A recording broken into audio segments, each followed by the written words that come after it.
kubijyanye na withdraw noneho uko bisanzwe tubanza kubindingamo wallet. Reka tubikore tunyuze hano muri withdraw. Nyuma yo gukora kuri withdraw noneho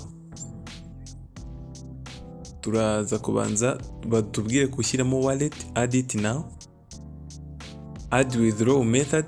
Ariko hano mbere byose hari ibyo bagomba kubanza kubwira. Click add withdraw method to bind USDT wallet, ni hano hejuru. It can be reflected after completion. Telegram customer service ni ibyo ngibyo.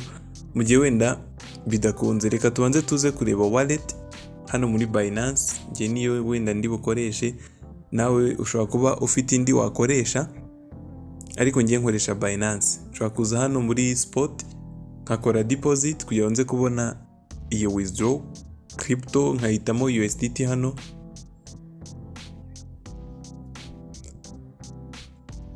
Deposit USDT ndahitamo network ya Tron TRC20.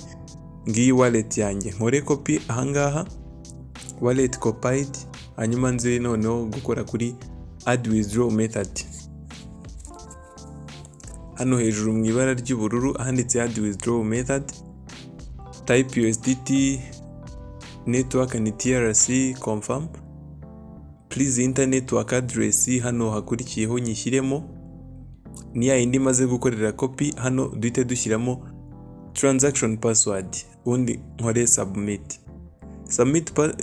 Transaction password twibuke ko ni imwe twakoze nka fund password, ni nayo ugomba gushyiramo hano.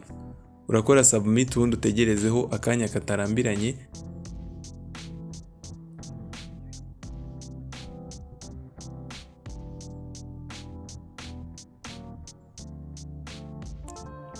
Dutegerezeho gatoya. Bishobora kwanga wenda ugakora refresh, nabyo birashoboka. And refreshing turebe.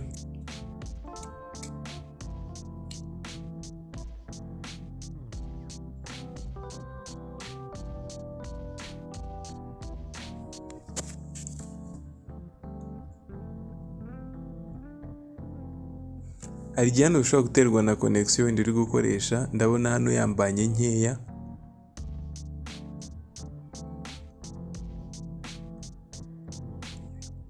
Reka twongere dusubiremo.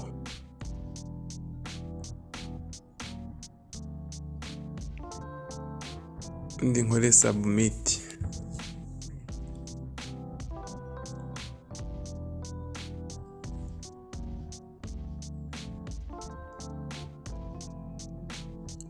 Nyuma yo gukora submit rero byamaze gukunda, ushobora kubikura noneho kuri withdraw. Hano ukaza ukandikamo enter the withdraw amount, hanyuma hano ushyiremo payment password. Withdraw amount ndashyiramo aya ngaya ariho ni 1.5. Twabonye ko amake yo kubikuza twayabonye. Hanyuma payment password nayo nyishyiremo imwe twashyizemo nka fund password. Hanyuma ukore hano wanditse submit. Arakubwira ko application yabaye submitted. Hanyuma hano uravuga ko only one withdraw per day, wikura rimwe ku munsi mu masaha 24. Update nyuma y'amasaha 24 east. Bitahageze mu minota 5 uhamagare customer care bagufashe. Hano birahari byose kugira ngo murabonye uburyo bakora withdraw mu minota mikeya. Arabagezeho kuri Binance. Ushobora gutegereza hano balance yaranyeho 0 nkuko mubibona nyine. Reka dutegereze turebe ko aza kongeraho noneho neza cyane. Hano hari income and expenditure. Hari 50 naguze VIP1, hakaza 1.5 nabikuje. Income hari ya 40 bampaye, hari 10 ino ni recharge yo na 1.5 byose biragaragara. Reka dutegereze noneho turebe ko aza kugera kuri Binance neza. Akenshi Binance je n'ubundi bitubona email ni bisanzwe. Reka dutegereze turebeho akanya gatoya. Ushobora gucekingira kuri email, ushobora gucekingira muri application ya Binance. Ahari hose wahakorera check ukareba ko amafaranga yagezeho neza. Ino ni ya deposit dukoze mu kanya. reka dutegereze niya withdraw noneho. Ubu noneho yamaze kugeraho, urabona ko deposit yamaze kuba confirmed aka kanya saa 6:36. Nta n'umwanya bifata nk'uko mubibona, nyine ni direct. Niba witeguye gufata risk rero washyiramo 10, washyiramo angahe, ariko ugire source of income.